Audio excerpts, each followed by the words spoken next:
I think this was the first time in a long time that SADC attended Cites in one united voice, and we had a good show there. We have peculiar issues which we believe Cites as a whole have not really appreciated in full. In the whole world, if I may say, but Africa to be specific, it's only Southern Africa that has shown clear signs of sustainable conservation methods. Our elephants are growing exponentially when in other regions they are facing extinction.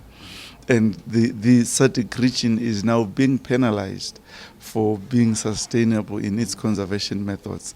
So we have constantly argued that because of the increasing numbers, we are not able to continuously support sustainable conservation methods. I'll give you an example.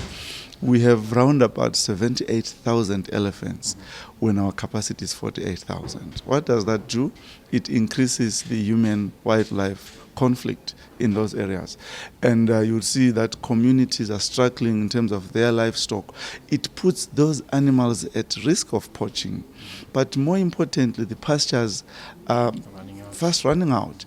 And we have said we need to raise funding to be able to maintain our conservancies, to be able to maintain and even provide more facilities for our wildlife. For instance, in a drought year like this one, we needed to maybe have resurfaced our dams, put more fencing so that we control animal movement, but we are unable to sustainably sell our elephants or ivory because somewhere in some regions people have failed to keep their elephants.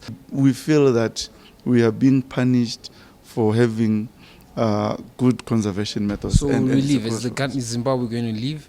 Well, it's a position that is not off the table, but it is up to government and the president to consider. There are a lot of issues to consider. We have tried all these years to make changes within Cites because we believe we have a good story to share with them. They have a lot of lessons to learn from us. We are also worried that if we leave them, they might continue to abuse wildlife there. So it's not an easy call, and it's not my call to make. It will have to be at head of state level and also at the regional level. But I must say, I was really encouraged by the united voice that SADC showed there. There was an issue of the giraffes. Again, they want to restrict trade in giraffes. And on that, we outrightly deposited our intention to put a reservation, meaning in terms of giraffe, we will not be bound by the CITES agreements. Because, again, like elephants, in the SADC region, giraffe numbers are growing. So there is no need for them to try and control our trade in giraffes when we are showing signs that we know what we are doing.